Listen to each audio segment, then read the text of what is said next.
Hi, everybody. Thanks for being here. We'll have to do a little bit of a manual follow along for the presentation, but I hope it's going to work out just fine. So, Mika, can you move to the intros? First slide, the intros. One more. There you go. Hi, everybody. I am Nico Avila. I'm CTO for North America with Globant. And good afternoon, everyone. Good afternoon, everyone. Okay, there you go. Technical difficulties. That's engineering. Okay. Good afternoon. Welcome. I hope you guys are having a good time. I'm Shobhit Gupta, Vice President of Engineering for Stanley Black & Decker. So maybe going to the next slide for anybody that doesn't know Globant. Globant is a technology services company. We focus mostly on innovation. We focus on companies that are trying to change the way that they operate, the way that they engage with their consumers and their employees through technology. We're about 30,000 folks around the world, and we have a very strong focus in the North American market. We are very known for our work at Disney, but we also have a lot of other verticals. We work with airlines, we work with retail, we work with banks. We have a big presence in life sciences and games as well. So very diversified. Everywhere where technology is trying to push the envelope, we're there. And if anybody doesn't know about Stanley Black & Decker, I think that we're... I'm probably going to say Stanley Black & Decker is your household brand. We are for those who milk your word. You have heard of DeWalt, Black & Yellow, Craftsman, Linux. Think about it. We are right there in your house somewhere. So you're going to see a quick video to talk about who we are. But if I were to summarize it in one line, we are for those who make this word. Anybody who constructs anything, builds anything, have aspiration to do anything, we are right behind as their spine to deliver that. Now we'll see if it plays. Live television. You got I'm pretty sure some engineers out there, they can appreciate the engineers. We're well known for the tools and outdoor solutions that pros, tradespeople, and consumers count on. But that's only the beginning.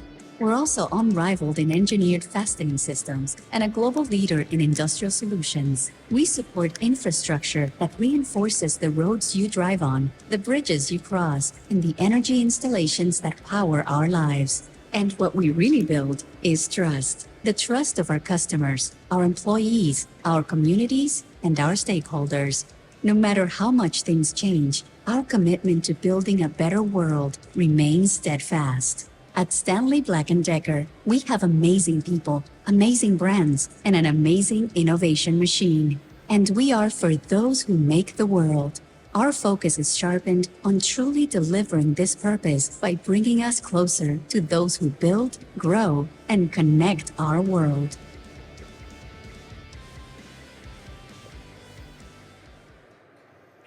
And I cannot thank Stanley Black & Decker enough for all of the cool things that I got in my garage that make me really happy over the weekends, right? Sure. You're happy to help. Just keeps going on. Okay. We're back. All right, so we wanted to talk about innovation, and we're going to share some interesting things in the future, but we thought of starting on the things that we've done. So thinking about tools, when you think about connectivity, when you think about tools that innovation associated with it.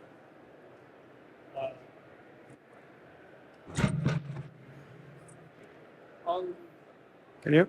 Okay, can you guys listen to me just like that? No? Oh. Give it a try. Talk now. I do not have it. Turn that. Maybe they shut down that one and we'll get you... Again, live television. This happens. Hello.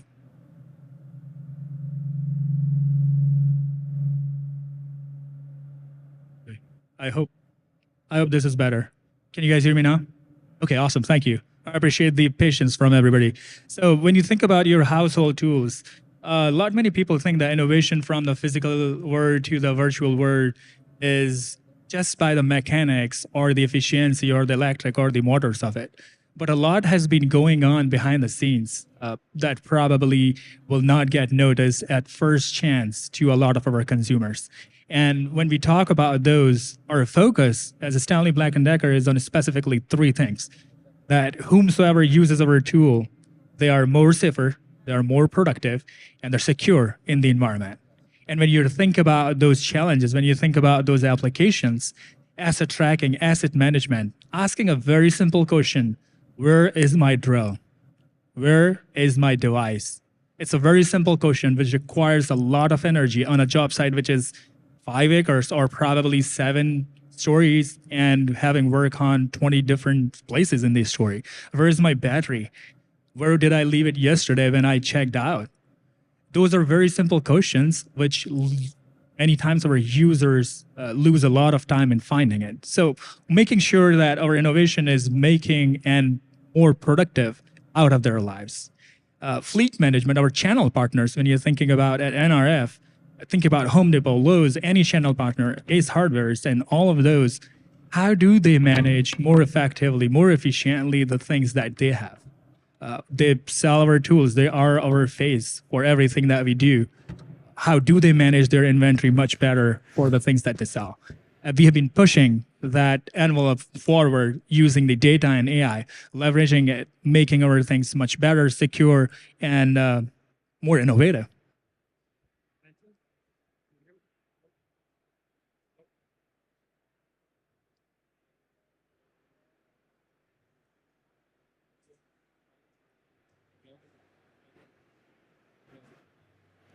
Hello.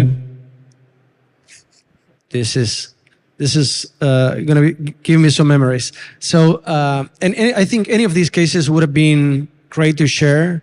I think there is so many conflicting objectives that need to be filled by technology, and retailers have been dealing with supply chain issues, with commerce replatforming, a lot of data and analytics to help them figure out. And I think these cases were really sound. But because this was a big idea session, we thought, why don't we actually think of what's coming next? Why don't we think of what's the next thing that's going to be relevant for experience, right? And we thought this was an interesting time to be talking about AR and VR. So why? I think we're just weeks away from the release of the Apple Vision Pro, and we're coming out, and that's going to be something that people talk a lot about. We are coming off the shoulders of CES, where we saw a lot of releases on VR, AR, and a lot of new devices. But it's not only this year. Actually, last year had a new Quest 3 that was released. If anybody hasn't used it, I truly recommend working out with the Quest. It's all of my warm-ups in the morning are with the Quest. And it's not only on the VR devices. There is more devices that are coming through. These little guys, the Meta Ray-Ban goggles, were released last year, and they were actually selling so well that it took me like 2 months to get a good pair of them. So finally I have them. Here's to the point is that there is so much innovation going through on devices that I think it's going to be shifting where we can go. And as you think about this transition which is happening, we want to take you and bring you back probably 15 years when we used to navigate through manuals, physical printed manuals, or finding SKUs that we all wanted to find in Home Depot, Lowe's, or even in your any store. And the transition from those devices happened to digital devices, which is computer. Then came another revolution that you moved from computer devices to mobile devices. The next revolution for the devices is coming from the audio and mixed reality, where you are not just sticking to the transition of information, but also the transition of the reality. And what does that mean? If we can go to the next, that means how our customers engage with us is evolving.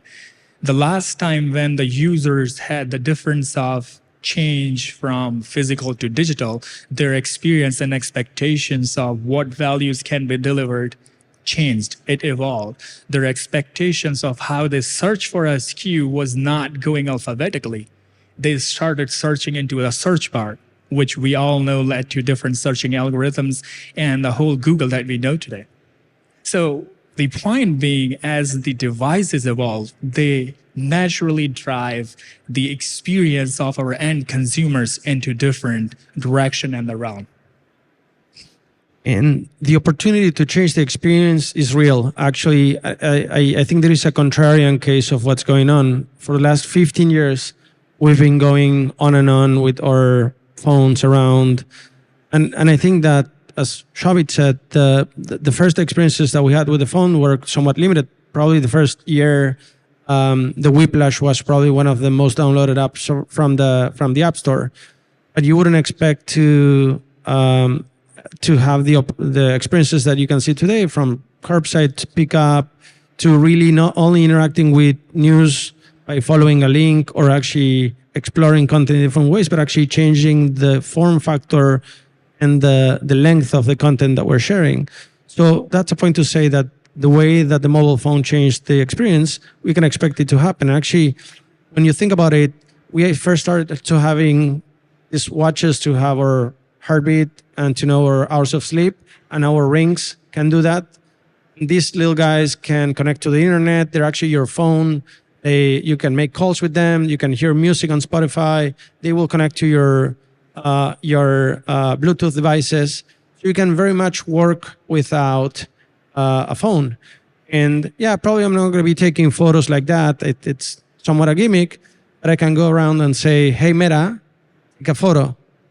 And just like that, my glasses took a photo of the audience. Worry, I'm not gonna be sharing that much of that. But at the same time, I think it's changing the way that these devices are allowing us to interact with technology, and it's changing on the verge of the many things that happened with AI last year, because now these assistants can really change the way that we interact. So I think that was a case of how the many devices are changing the way that we interact with technology, but we wanted to get back on VR. And before, where we think that we can share what can be useful, we wanted to tell about things that have already happened. And these are not hypothetical use cases or something which is cool to hang around. We have really tried to bring this virtual reality into the value for our end customer. And one example is our prefabrication platform from Stanley Black & Decker. For those of you quickly telling, if you look up in the ceiling, you see a lot of hanging different pipes, different steel pipes, and different kind of things. A lot of those were not built in here. They were built in a shop. They were brought in here and installed. And there are specific trades which are responsible for calculating those engineering, what kind of studs, what kind of anchors, what kind of hangers go in there. That is one of our primary audience as a Stanley Black & Decker. We help them prefabricate. The point being, think about this building built in real time, 30 different trades, the plumbing, the electrical, the mechanical, the fire stop, everybody trying to work together at the same time and running into each other. That information is presented today in 2D format. You build a 3D model from your architect, you print it out on sheets, and then you look at top view, section view, side view, and all kind of views. Even on digital devices, you just keep looking at those 2D PowerPoints to see the progress, the critical points, the challenges, which requires a lot of context setting. What our prefabrication platform does is bring all that data together, brings all those stakeholders together to resolve those issues without setting those contexts. What better way of representing that information into a 3D model?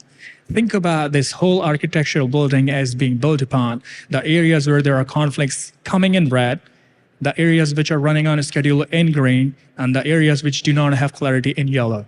And you can zoom in, figure out the challenges, talk to the people without, again, setting any context, or you're working in zone A, plumbing, who's the sub. No lingo required. Think about the new people or the new information being passed on with the flowless in the real time to all the parties together, bringing the transparency, bringing the profitability, bringing the safety and security for everyone.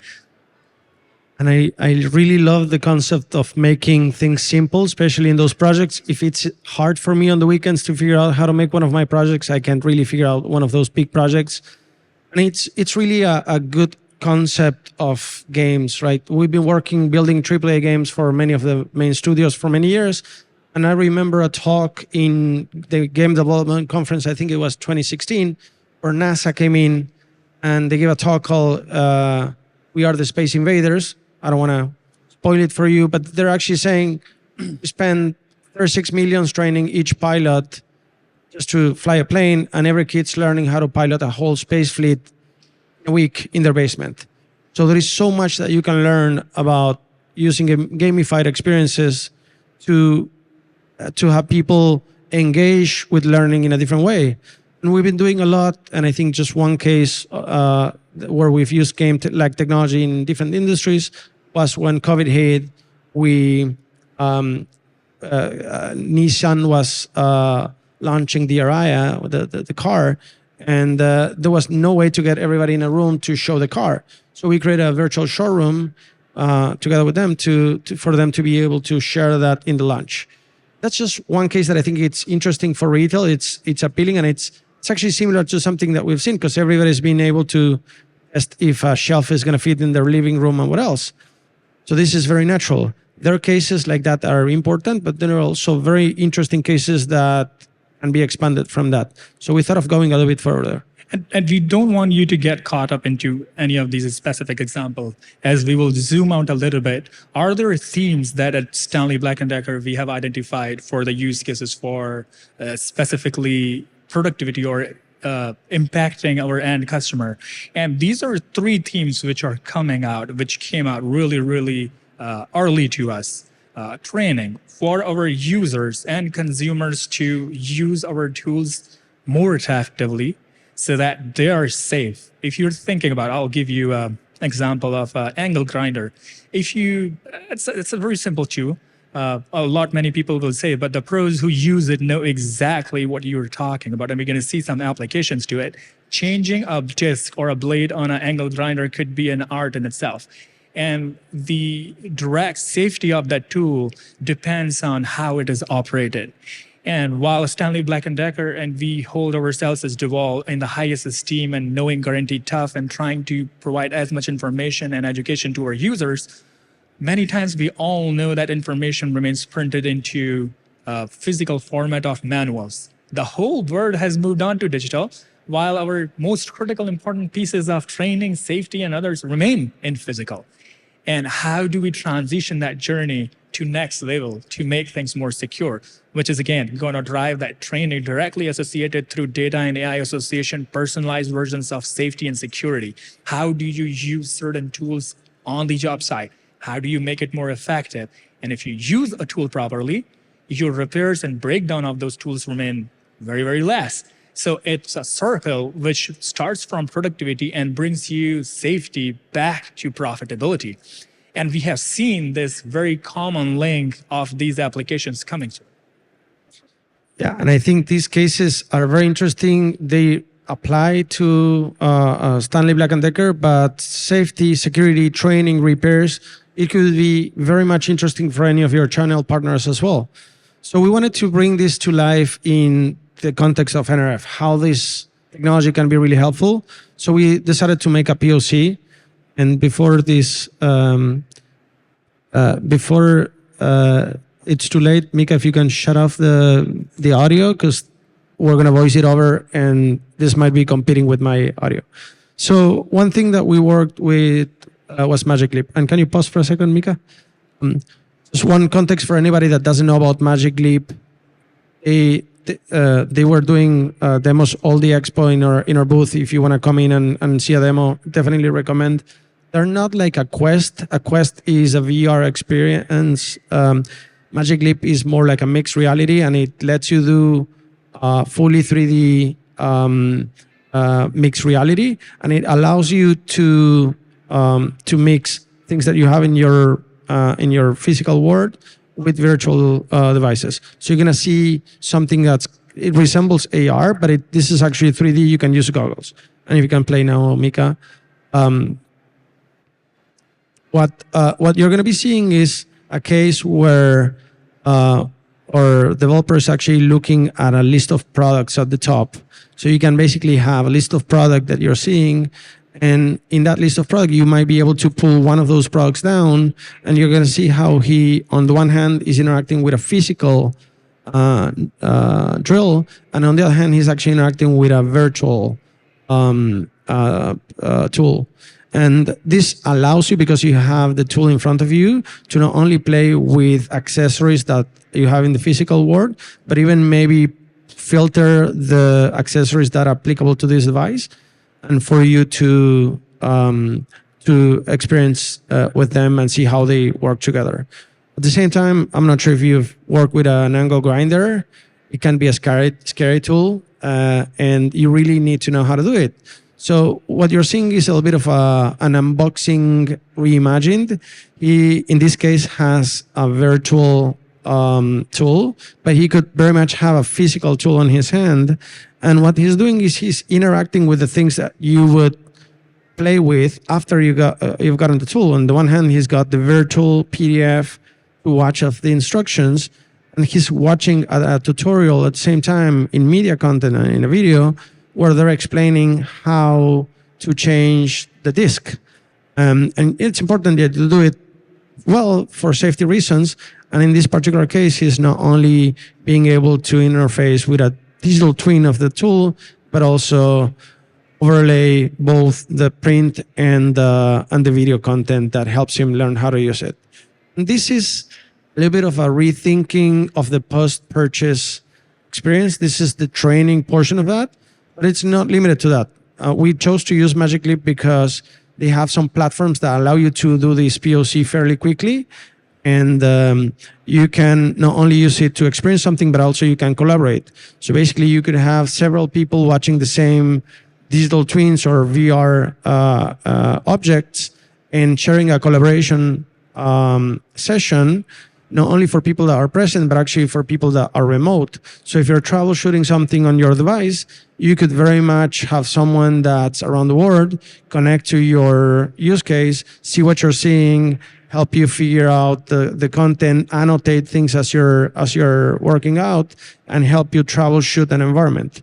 And that's where we thought this is going beyond the usual case of discovery of a tool, but this is actually helping collaborate before the purchase and after the purchase in the whole journey that brings together a manufacturer, a consumer, and a retailer.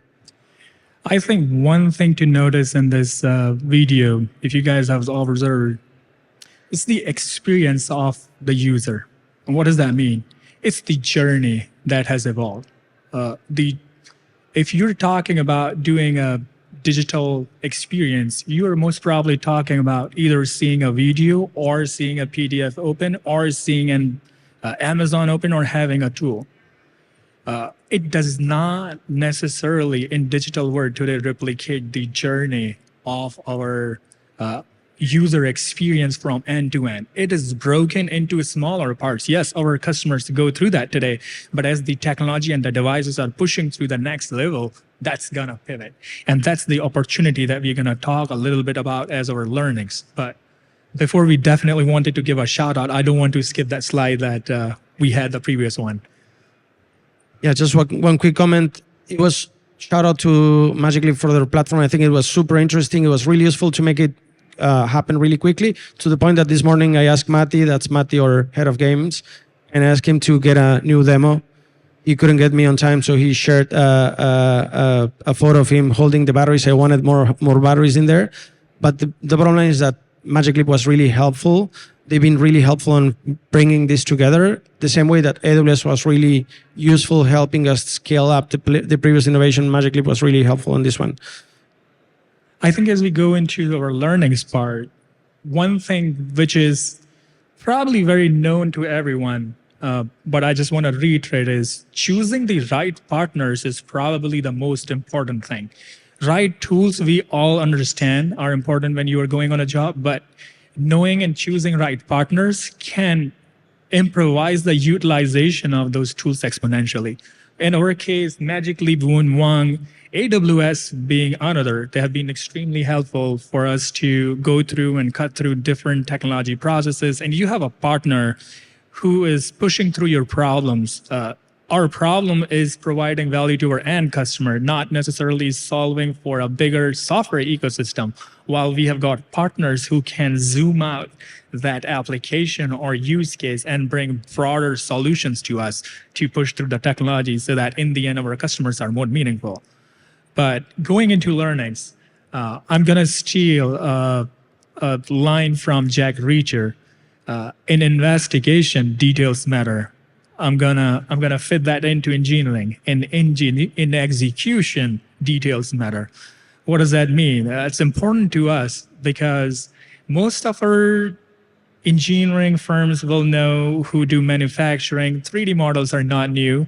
We have such a fine-tuned 3D models where you can actually have a 1/16th of an inch of accuracy for the physical versus the virtual model. You can do all kind of injection molding and cases and everything you name about it. Fine. But when you take these experience onto physical devices to more virtual devices, can you use the same models? Why not? They have the same kind of fidelity. Unfortunately, we learned very quickly that's not possible because the fidelity that you have on execution models is around 2 to 3 GB at the best. And worse, if we were to be really engineers, they go in double-digit GBs. While our edge devices are not that capable of handling it, and they don't even have use cases associated with it. So the transition from execution to planning was quite a bumpy one. It was a quick transition. We quickly realized that we have to shove down other details. But like I said, in engineering, in execution, details matter. So that's definitely being one of our learnings, that streamlining our assets. If you are thinking of that journey as an engineering firm or as a manufacturing company or as a retailer, most of us have 3D model representation of our physical world. They are replicable, they are applicable, but they are not directly applicable. You need some transition. It's small, it's very quick, but you still need that transition. And I love it. Perhaps we didn't need the 2 gigs representation of the tool. Maybe with 50 megabytes of a 3D asset, we were fine, right? So we're a little bit over time. I think with the back and forth, just super quick. 3 things that we learned. Make sure that you got the right assets in 3D. This is going to become more important from the production to actually the dashboard that you're showing your own car in your dashboard. You need the 3D asset. Don't try to replicate the experience that you got today in the physical world, and don't try to be a game. I think a lot that went into metaverse was sometimes misuse of the technology, and there is real opportunities to creating a longer lasting experience of you as a retailer with your clients, being along the training and the exploration of projects. And just thinking about this transition, I think one thing, again, to remember, and we're going to bring ourselves back to 10 to 15 years when the transition happened from physical manuals to digital channels. The customers are looking to solve their problem, but they are not looking for same experience. For an example, if you're searching a manual, they're not looking for a long list of alphabetically organized all the SKUs where they are going to scroll through your web page. That is where the industry has gone through. When we make this transition, and as the industry pushes to this transition, we don't have to repeat that mistake again. We don't have to replicate what our customers see as digital experience into the virtual experience. As we were seeing, if you were to just make it a training use case or a safety use case or a security use case, this is going to replicate your digital journey. But if you think holistically, zoom out what problems your customers are really trying to solve, the opportunity for businesses to grow and our customers to get the value out of it is going to be exponential. And that's been our learning, that bringing all of this together, which is fragmented in one place, easier, makes faster, and much better for everyone. Thank you, Shovit, and thank you for letting us be part of your journey. Thanks, everybody, for joining today. Sorry that we're a little bit late because of the back and forth. If you have any questions, we'll stay around. Thank you for joining, and I hope you enjoy the rest of the show. Thank you, everyone. We are happy to answer any questions if somebody have. We got time for questions? Anybody?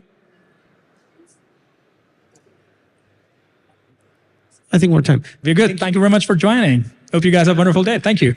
Thank you.